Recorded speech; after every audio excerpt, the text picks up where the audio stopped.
Hola, ¿qué tal? Bienvenidos sean todos a nuestro canal Estructuratec 21, un canal dedicado al aprendizaje de la ingeniería estructural. El día de hoy estoy muy contento de compartir con todos ustedes una temática que resulta bastante interesante. A menudo observamos en las construcciones o en los proyectos muros configurados a partir de mampostería de piedra natural y seguramente ustedes, igual que yo, se preguntan, bueno, ¿y cómo calcular la resistencia o las capacidades de esos muros con piedras de diferentes configuraciones o con poca uniformidad en las mismas? ¿Cuáles son esas reglas? ¿Cuáles son los criterios para poder diseñar, calcular esa capacidad y por supuesto construir o configurar estos muros? Esta es justamente la temática que vamos a tratar el día de hoy. Vamos a hacer un recorrido por el capítulo número 8 de la norma técnica complementaria sobre los criterios y acciones de diseño de estructuras de mampostería para, digamos, el 2020, que es la última actualización. Vamos a platicar un poco acerca de ello y vamos a rematar con el caso de un muro en particular que vamos a calcular o a diseñar en función de una demanda. Si les gusta el video, por supuesto, no olviden darle like y, por supuesto, también suscribirse al canal y darle clic ahí en la campanita para que puedan recibir cada uno de los videos que voy publicando para todos ustedes. Comencemos pues con este primer caso de mampostería de piedra natural. Vamos a dar una revisión a los criterios. Comenzaremos con cómo deben de ser las características de las piedras naturales que nosotros podemos emplear en los elementos estructurales que diseñemos. Esa es la primera pregunta y se nos marcan varios lineamientos. El primero de ellos nos dice que su resistencia mínima a la compresión en dirección normal a los planos de formación debe de ser de al menos 150 kilogramos sobre centímetro cuadrado y la resistencia mínima a la compresión en la dirección paralela a los planos de formación de estas piedras deben de ser de 100 kilogramos sobre centímetro cuadrado al menos. Por otro lado, la absorción máxima debe de ser del 4% para estas piedras y su resistencia al intemperismo, se nos dice medida como la máxima pérdida de peso después de 5 ciclos en solución saturada de sulfato de sodio, sea de el 10%. Estas son las 4 características fundamentales que deben de cumplir las piedras naturales que nosotros usemos para configurar elementos estructurales. Por otro lado, se nos indica que las piedras no necesitarán ser labradas, pero, ojo aquí, se evitará en la medida de lo posible el empleo de piedras de formas redondeadas y de cantos rodados. Se nos dice que por lo menos el 70% del volumen del elemento estará constituido por piedras con un peso mínimo de 30 kilogramos cada una. Y esto responde un poco a la pregunta, seguramente ustedes estarán de acuerdo conmigo, eventualmente vemos muros de mampostería con piedra natural, donde vemos elementos de piedra muy grandes y elementos muy pequeños, combinados.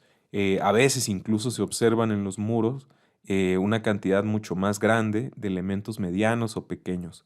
Justamente aquí se nos marca el lineamiento, ojo, al menos el 70% del volumen del elemento que vamos a constituir debe de estar constituido por piedras con un peso mínimo de 30 kilogramos. Esto nos marca la pauta acerca del tamaño que debe de gobernar en el muro de nuestras piedras naturales con un 70% de elementos con un peso de al menos 30 kilogramos. Muy bien. Y por otro lado, igual de importante es hablar de los morteros que vamos a usar para poder unir o configurar nuestro elemento estructural. Se nos dice que los morteros que ustedes empleen para mampostería de piedras naturales deben de ser al menos del tipo 2.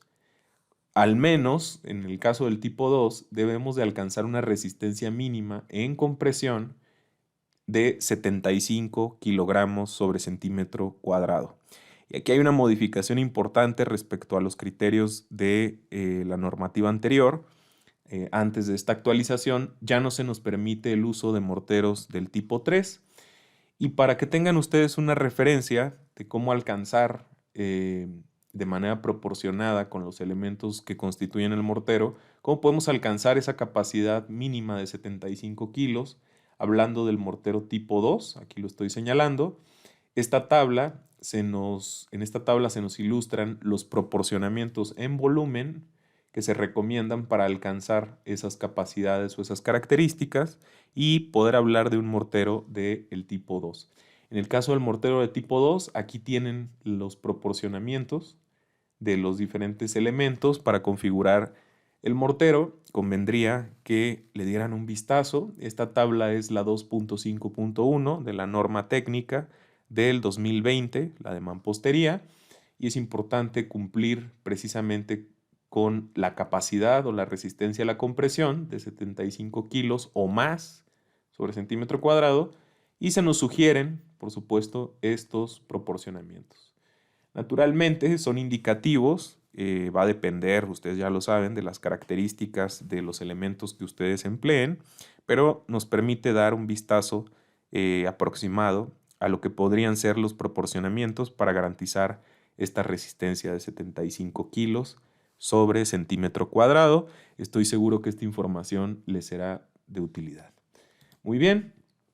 Y la otra parte es, bueno, seguramente se están preguntando, ¿y cómo calculo la resistencia a la compresión y el esfuerzo resistente a la compresión y el esfuerzo resistente al cortante, por ejemplo, que suele interesarnos también en las revisiones? Básicamente se nos marcan el acoplamiento de estas resistencias o estos esfuerzos resistentes a compresión y a cortante, ya acompañados del factor de resistencia. La norma nos indica que debemos de usar para fines de cálculo en compresión un factor de resistencia ya multiplicado o premultiplicado por el esfuerzo resistente a la compresión de la mampostería igual a 20 kilogramos sobre centímetro cuadrado.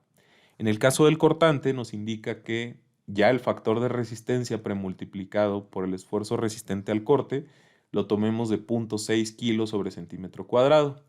Y algo bien importante, como esta actualización anula la posibilidad de usar morteros del tipo 3, lo que se nos marca en uno de los comentarios, y se los estoy incluyendo acá, es que si ustedes en algún momento necesitan hacer una revisión de un muro que ya fue constituido en el pasado sin cumplir con la norma, nos dan como referencia para poder evaluar la capacidad de ese elemento existente estos parámetros. Si se dan cuenta, las capacidades o el esfuerzo en compresión decae a 15, 5 kilogramos sobre centímetro cuadrado, y 0.4 kilogramos sobre centímetro cuadrado al hablar de cortante. Estos valores de abajo son muy importantes si ustedes llegan a tener proyectos donde requieren revisar la capacidad de un muro existente que naturalmente no cumplirá con la actualización de la nueva normativa. Es importante, a menudo nos enfrentamos a proyectos de esta naturaleza y nos preguntamos, bueno, ¿y qué valores debo de tomar para obtener su capacidad? Justamente la norma nos da esta referencia y se las dejo por ahí. Y por último, vamos a ver cómo calcular la resistencia a la compresión de estos elementos de mampostería de piedra natural. Por supuesto, es uno de los efectos principales, dado que pues naturalmente no trabajan a tensión, sino a compresión estos elementos, y la norma nos da una expresión muy clara para poder calcular la resistencia a la compresión. Esta ya es la fuerza resistente a la compresión. Se nos dice que debemos de usar precisamente las magnitudes del slide pasado, Fr por el esfuerzo resistente a la compresión de la mampostería, por el área de la sección del muro, ahorita vamos a ver cómo calcularla, y todo eso lo multiplicamos por 1 menos 2 veces la excentricidad entre el espesor del muro. T, ya lo decía, es el espesor del muro o de la sección, y E es la excentricidad con que actúa la carga, y esta excentricidad importante puede incluir los efectos de empujes laterales. Si ustedes están diseñando un muro que va a resistir fuerzas laterales, hay que calcular el momento flexionante que generan estos empujes y recuerden, la excentricidad no es otra cosa que el cociente del momento flexionante entre la carga de compresión. Entonces, así de simple, si ustedes tienen empujes laterales, hay que calcular el momento que los empujes generan en el elemento y ese momento lo dividimos entre la carga axial y con eso obtenemos la excentricidad. De ahí que si existe flexión en el elemento, este término E, pues por supuesto va a tener un valor y va a restar a este factor de 1 para poder reducir de alguna manera la capacidad. Eso es esperable, si hay flexión, pues va a decrecer la capacidad, combinada por supuesto con la carga axial. Si no existe flexión en el elemento, pues la excentricidad será 0 y por lo tanto nos quedamos con 1 que va a multiplicar a la parte que estoy señalando en la ecuación de la resistencia. Muy bien. Por otro lado, puede resultar de interés cuando ustedes estén revisando por sismo o por cargas laterales un sistema donde tengan un elemento estructural de este tipo, resulta también importante hablar de la fuerza cortante resistente en el elemento. Y la norma nos marca que esta fuerza cortante actuante no debe exceder la resistencia obtenida de multiplicar el área transversal de la sección más desfavorable por el esfuerzo cortante resistente.